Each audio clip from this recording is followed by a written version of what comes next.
Imagine heading down to GameStop to buy the hottest new game. In a hypothetical world where we still shopped at GameStop. But when you walk through the doors, you only see stacks of boxes because GameStop now also sells footwear and appliances. The game you want is still in there somewhere, but you just have to wade through all that other junk to find it.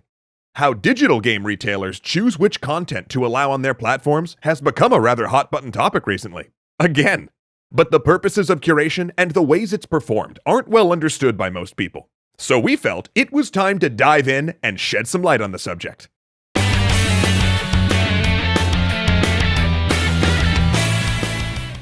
The discussion about content curation often revolves around ethics, i.e., whether content is deemed acceptable or not, or whether store owners are censoring developers by choosing what content they sell. But this discussion often misses the fact that curation of commercial products is a business decision as much, if not more than, a moral one. So, we're going to leave ethics aside for later and just talk about curation as it pertains to design. So the question to ask is, how does curation affect your end user experience? The main effect is which content is going to be available to users, what games are on a storefront, or which user-generated content to allow. And all the major game platform holders have different policies that are designed around the specific audience they want to cater to. Nintendo, for example, has historically been one of the most stringent curators because of their dedicated family-friendly image. Steam, by contrast, has decided that a hands-off approach is the best for their business, trusting that all the bad content will get buried by the good. Even just counting console ports, someone searching for games on the Switch is going to encounter a significantly different library to choose from than a Steam user, simply because of their different curation policies. So what goes into the decision on how companies do their curation? Well, you can curate for functionality, making sure the game actually, works. And you might think that's a given, but if you've kept up with Steam news, you won't be surprised to hear about how many games pop up that don't even run. Compare that with Sony or Microsoft stores, and you basically never hear of something that straight up won't boot on those platforms. Or you can curate for quality. Now this goes beyond functionality, ensuring that the games are actually good, or at least passable. Remember the old Nintendo seal of quality? This is what that seal was about. Though Dr. Jekyll and Mr. Hyde got one of those, so, everything with a grain of salt, I guess. Then there's also curating for content, filtering out games with potentially offensive messages, imagery, actions, etc. On one hand, it's nice to be able to claim you have an open platform where people can say and do anything.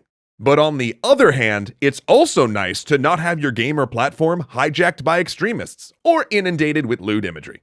And finally, there's also curating content for relevance, i.e. making sure the content submitted is in line with everything else on your platform.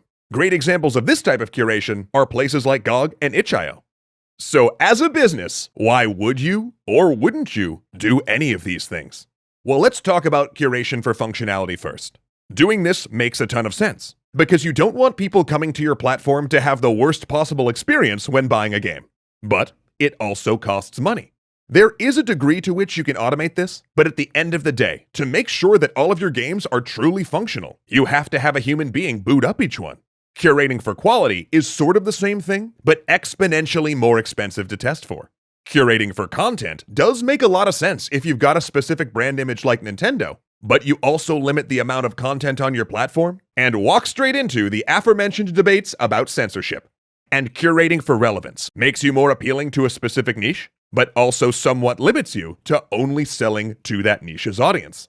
And finally, there's the legal side. Curation is necessary to avoid allowing age-inappropriate, copyrighted, or illegal content to show up. And you can sink your store pretty quick if it ends up being a conduit for the sale of illegal goods. But as you've probably picked up from all of the above, one of the biggest drawbacks to curation is that it's expensive, but not just for the platform holders themselves. It's expensive for the content creators as well. Getting a game certified to be released on a console can be an especially long process, usually taking weeks or months. And when policies change, the developers have to change with them, sometimes reworking parts of their games to pass certification requirements. And for platform holders, manually checking everything that comes in to make sure it abides by your rules is no small feat. There's a lot of time and money involved in making a video game storefront that delivers only what the store owner wants it to deliver. And on that note, let's circle back to that whole censorship thing.